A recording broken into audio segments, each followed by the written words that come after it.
Yo, what is good, YouTube? In today's video, I'm going to be showing you guys how to build out the M4A1 for peak effectiveness. This is a very versatile carbine. What is really nice is that this is the first carbine you unlock, so they give you something that is an absolute banger gun to use off rip. It's incredibly versatile, so you can use it for farther distances. It's incredibly good at close range, an awesome rate of fire, can be very low recoil, and your hip fire can be absolutely absurd. This right now is personally my highest level carbine I got, and for good reason. It is absolutely disgusting. So let's not waste any time. Let's hop into here and give you guys a detailed breakdown of how to build this thing out properly. Because if you don't build it out properly, then you're just losing out on its peak effectiveness. So to kind of start this off, of course, we can get in here and look at the firing range. This is a pretty solid, thing to be able to use right here. Of course, it's gonna have a little bit of recoil, but I mean, honestly, that TTK is ridiculous, and you're good pretty much at, close range, medium range. You're not to some farther distances. I mean, you really shouldn't have much trouble using this gun. Like, you're not really going to be using this out at like super far distances, but I'll tell you what, when you start tap firing, that's very doable. So here's my general overview, and I'll break down all the attachments and why you should be using them. But we can see the way I have this thing built out right now is that we can see that the hip fire is incredible. We have a 787 meter per second bullet velocity, which is actually incredibly good. The reload time being 1.947 seconds. That is incredibly fast, and you do feel that in game. Your ADS time, 200 milliseconds, and your headshot multiplier is even a 1.34. So when you get those headshots, it's going to take people out even faster than it already does, which if you are playing this game, you'll know that the TTK is incredibly fast. So let's get here to the first attachment, which is going to be in the muzzle section, and I'm running the 20-point suppressor. Like, obviously the suppressor, it does keep you off the radar, but you would seriously not believe how effective it is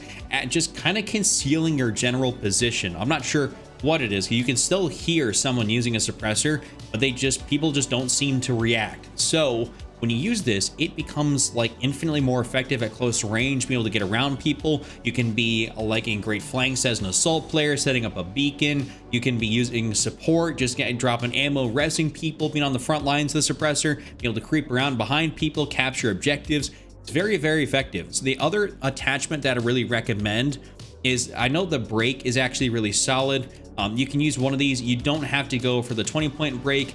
Granted, your hip fire goes up and your control goes up a little bit, but overall, from the 10 to 20-point brake, not really much of a difference. I'd probably switch between the 10-point brake and the 20-point suppressor, and you'll be perfectly fine with that. Now, going down in here to the barrel section, this is something where you definitely can go very wrong. What you get initially is going to be, of course, the basic barrel, but you can see if I have that on there, it brings me down to 630 meters a second in bullet velocity, which is not bad when you're starting out. But once you have the ability to have this thing leveled up a bit, there's no reason not to go for the extended, because it increases your projectile velocity, enables a faster transition to aim down sights, which is incredible. It essentially has almost no downsides.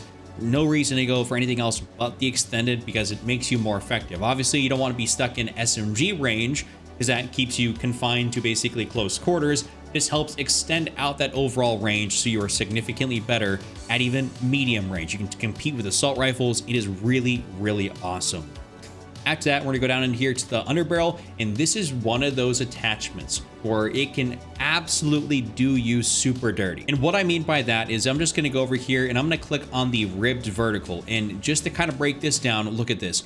Moderately reduces recoil at the cost of aim down sights accuracy while moving. Like, you're losing accuracy while ADS if you move. You know how often you're moving in Battlefield? You're not sitting there still. Like, if you're maybe sitting in a corner, holding an angle, okay, maybe that's the one time you're sitting still. But as a carbine, if you're playing assault, if you're playing support, even if you're playing engineer, you are going to be moving around the map, and there's very few times in which you're actually sitting still. Doesn't make sense to go run any of these grips that will decrease your accuracy while moving. It's not good. There's already bloom in this game, so why would you make the bloom worse? So that's why what I choose is this alloy vertical here on a lot of my guns, because all it does is slightly reduce recoil, which does enough, and that's all we need. It's got no extra downsides. It's only 20 points instead of something like 35, which granted we get more precision and control, but of course we lose accuracy while we're moving around, which is not good. So don't waste your attachments, or don't waste your points on attachments like that. They're going to decrease your accuracy. Not worth it. Now going down here to the magazine section, this is also another case of there are valuable attachments in here, but some of them just don't make sense. Like I can go for a 30 round fast mag, or maybe even a 36, depending on what I'm actually using for like an optic or something else like that. When you start going for a 40 round mag, going from 10 to 25 point expenditure, that's just not really reasonable. I hope in a future patch update, they end up kind of nerfing the amount of points it takes, buff, nerf, however you want to classify it, basically lower the amount of points it actually takes, because some of these attachments just aren't viable to use purely because they take so many points. I know in one of the LMGs, it literally goes from like 10 points to 55 to go for a different magazine, which is absurd. Like that takes over half your points away, and we only got 100 to work with. So we're going to be going for the 30 round fast mag on this thing. And I would say you can always leave it for the regular 30 round. Your reload speed will basically go from a 2.2 to a 1.947. So you're shaving off 300 milliseconds by going for a fast mag, but sometimes that can make all the difference in the world, because it's not like you slap it back in and you're instantly ready to go. It sometimes takes a little bit of extra time afterwards for you to be ready to fire your gun. So I'd recommend the fast mag and or maybe the 36 round mag.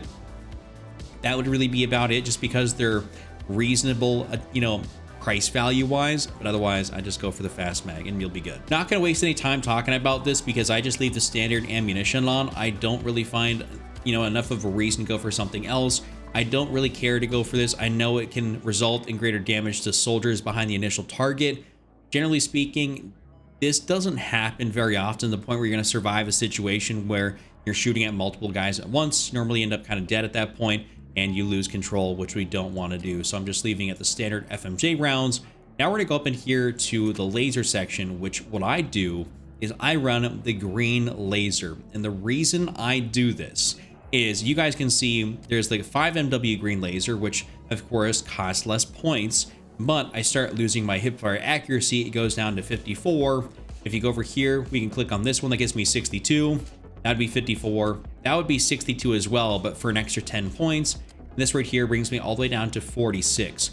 Granted, people can see they can see this laser, whereas with the other lasers, you can't actually see them. Like the red laser, the benefit is only active when the laser is turned on, and it is not visible to enemy soldiers. Granted, same thing applies here. Obviously, you can only see when it's turned on, but it's visible to everybody all the time. And I really don't care if it's visible. I'm up in people's faces anyways so often, so it doesn't really inherently matter.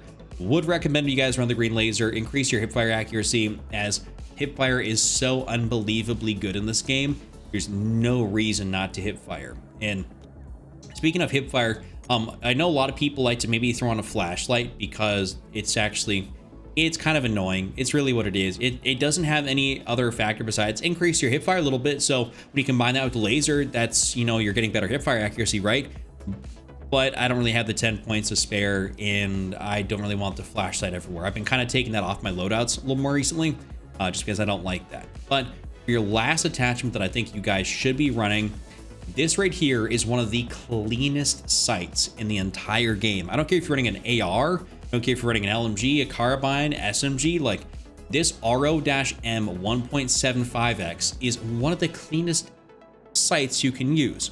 If you don't happen to have that, one of the best things to do is maybe throw on a Mini Flex 1.0, or even something like this. This is your very early level unlock, the OSA-7. Both are going to be fantastic. I even sometimes see people run the iron sights. Personally, I don't really vibe with that. I don't really care for it. So I always go down here and run this RO-M. This is a beautiful sight, and I don't realistically think you need anything more than this when you're trying to build out the M4A1 properly. I mean, all the rest of these down here, not going to be that beneficial. I mean, you're not taking people out at super far ranges. If you know what the ranges this thing is good for, you're trying to be in that close to medium range, not way out far, taking people out. So play to your advantage, use something that's good.